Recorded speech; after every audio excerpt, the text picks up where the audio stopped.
Good evening, everyone. I'm Brian Trumbore with your nightly review for Thursday, January 17th. It's about 4:02 p.m. Eastern Time, and I see that Intel just reported 48 cents versus 45 estimate, and the revenues are in line.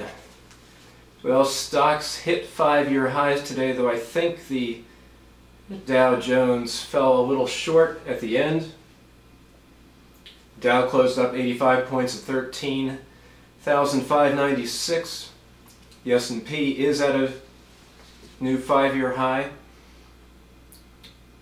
The Dow, the S&P, and NASDAQ all were up 0.6% today.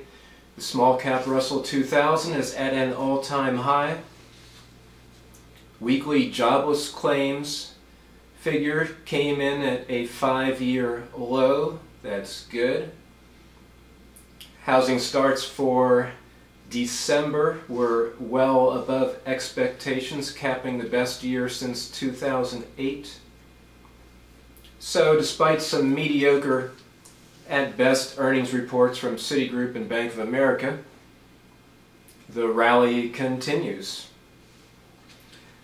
I mentioned the bull-bear sentiment reading yesterday that comes out Wednesday mornings, and I've been charting it, as I showed you, for 23 years, not charting it, but listing it for 23 years.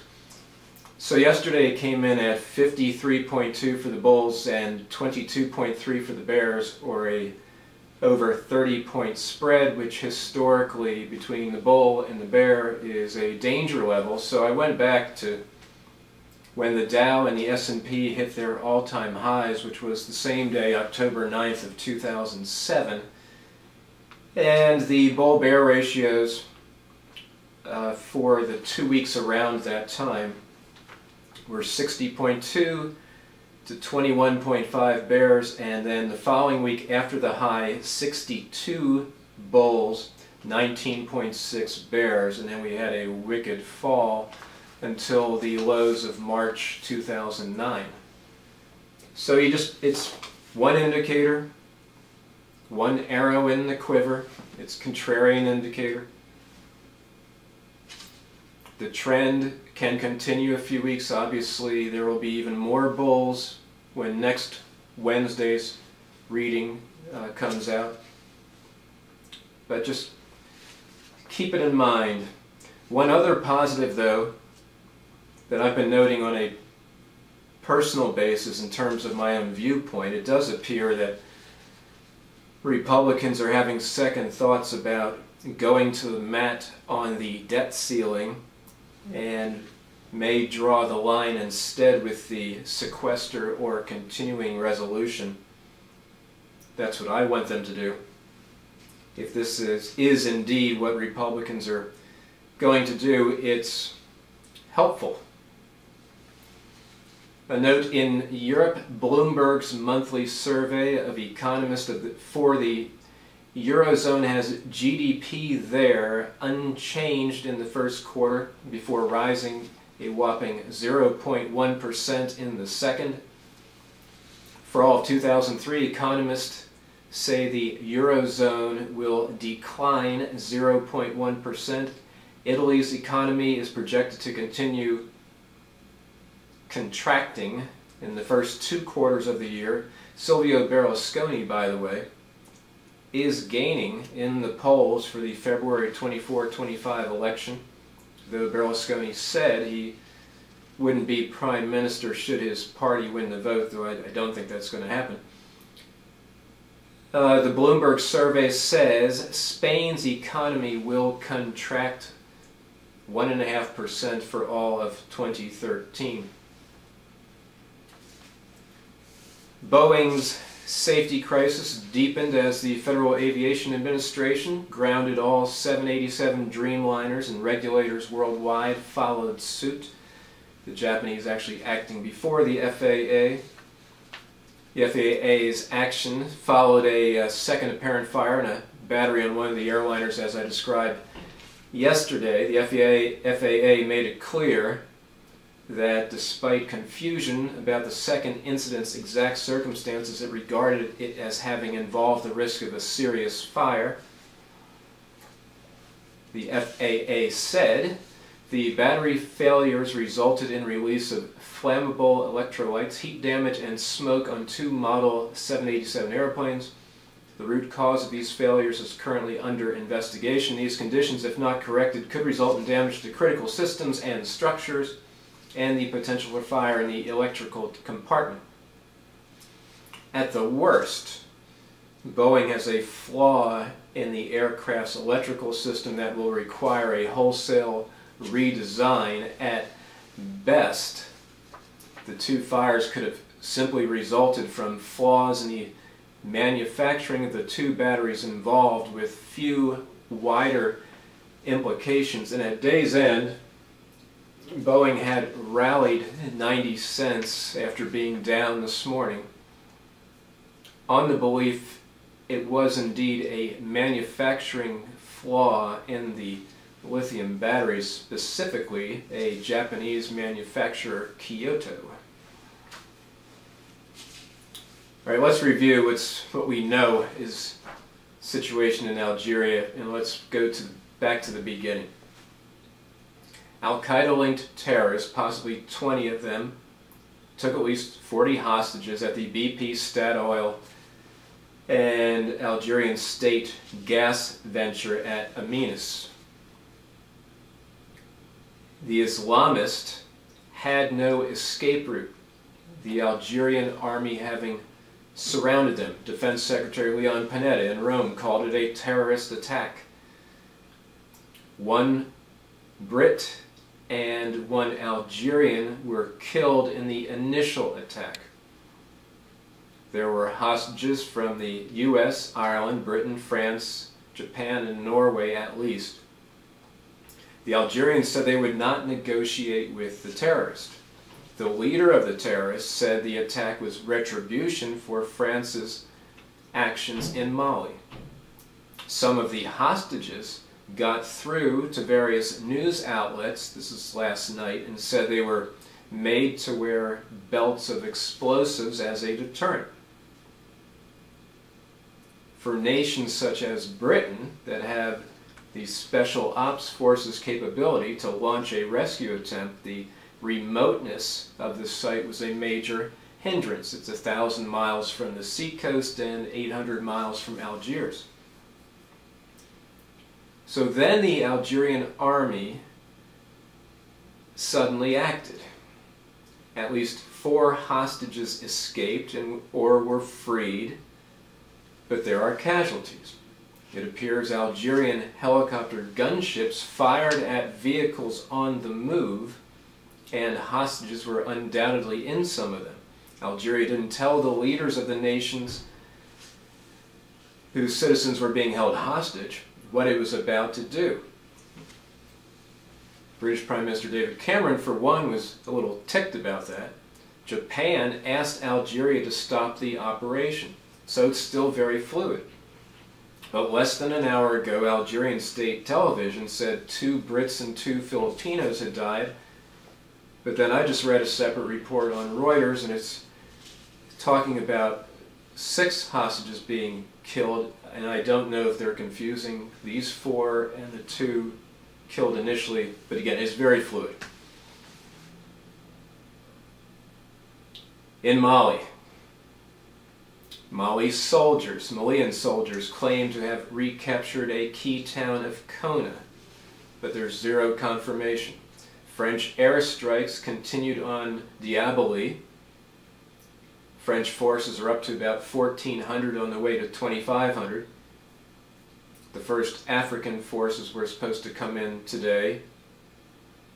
Defense Secretary Panetta said the U.S. will overcome legal obstacles to provide military assistance to the French. Panetta also said of Al-Qaeda in the Islamic Maghreb, AQIM, they are a threat to our country, they're a threat to the world. For France, while they gained some experience fighting guerrillas in Afghanistan, combat against the Islamists on their turf is a different matter. Many question their capability. In what could be a taste of things to come, former French President Valéry Giscard d'Estaing warned President Francois Hollande against letting the French intervention evolve into a neo-colonialist type of action. France should limit itself strictly to its logistical support to African forces, he told the newspaper Le Monde. Well, so yesterday I told you of my disgust at the lack of U.S. support and how we shouldn't expect any help from the French if we need it coming up. And today's Wall Street Journal had the following editorial comments. In part, administration officials are offering various lousy, not-for-attribution excuses. U.S. law bars direct assistance to a government formed by a military coup, as in Mali, but that shouldn't preclude helping a fellow NATO member. Others say the U.S. shouldn't get involved because these Islamists aren't targeting the U.S., but that's also what everyone said in the 1990s about Afghanistan. Some who oppose U.S. help for the French say Mali is only in trouble because the West intervened in Libya. But the U.S. has been trying to stem the Islamist rise in northern Africa for several years by training and arming local militaries. This support backfired in Mali when U.S. trained officers led the coup.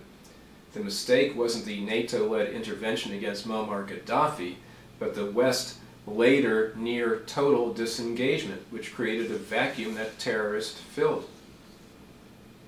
Despite White House spin that al-Qaeda is defeated, the reality is that it is an evolving threat that reconstitutes itself when and where it can.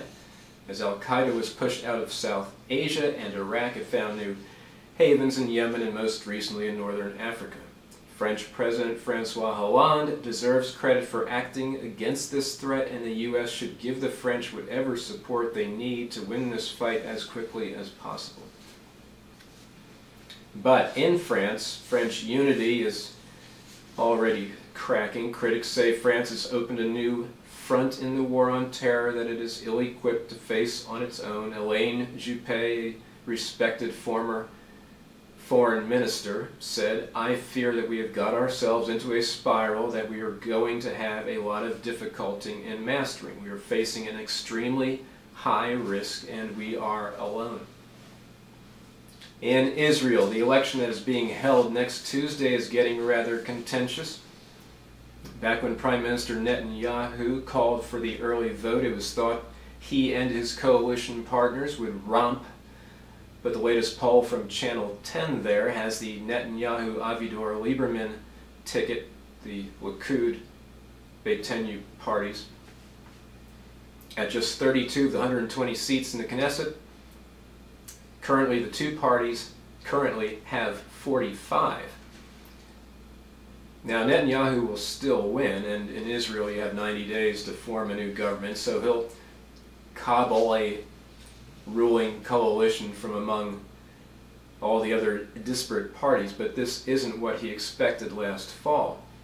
Complicating matters for the Prime Minister is his awful relationship with Barack Obama, and Obama recently used journalist Jeffrey Goldberg, who writes for both Bloomberg and the Atlantic Monthly, to get out some quotes or statements from the president that were designed to hurt Netanyahu in the election, what some see as a clear case of payback by Obama for Netanyahu's support of Mitt Romney. Goldberg wrote in a Monday column for Bloomberg that in the weeks after the United Nations General Assembly voted in November to upgrade the status of Palestine, and this is Goldberg, Obama said privately and repeatedly, Israel doesn't know what its own best interests are.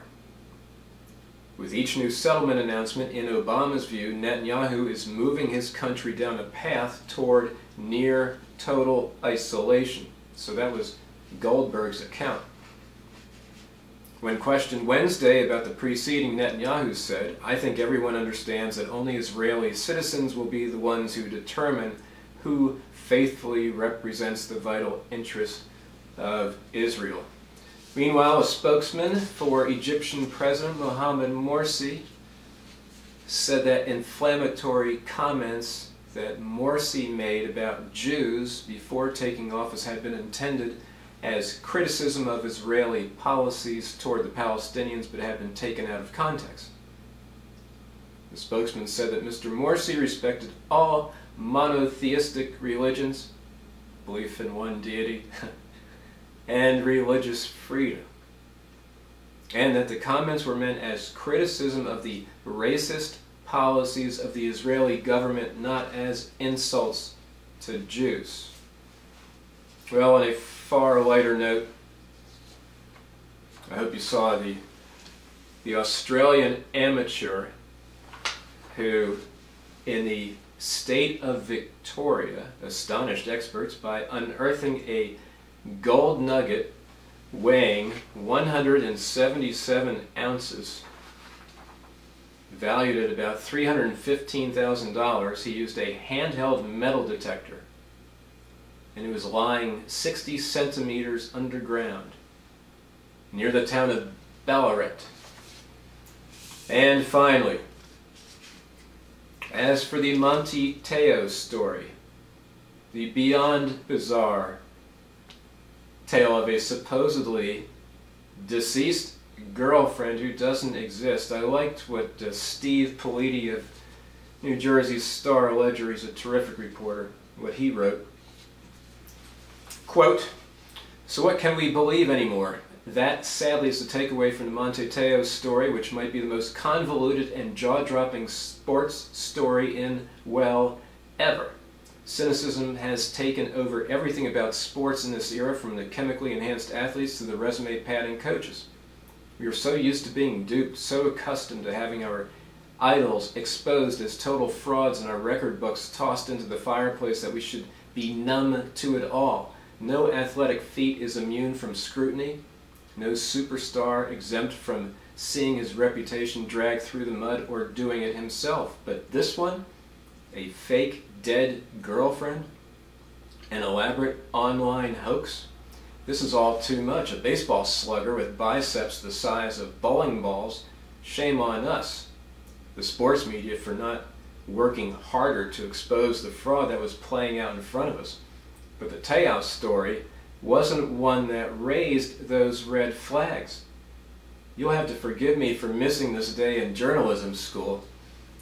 Are we supposed to be so cynical that we think an athlete is lying about a tragedy in his life? If so, then tell me, how do you phrase that question? So, this dead girlfriend of yours, is she for real? That's Steve Politi.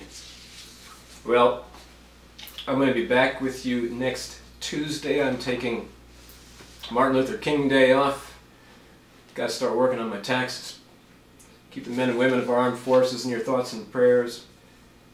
Personally, I'm thinking about the French troops. It's going to be ugly. I hope France stays behind their troops and their president in this needed mission in Mali. For more stuff, go to stocksandnews.com. I'm Brian Trumborg. Take care.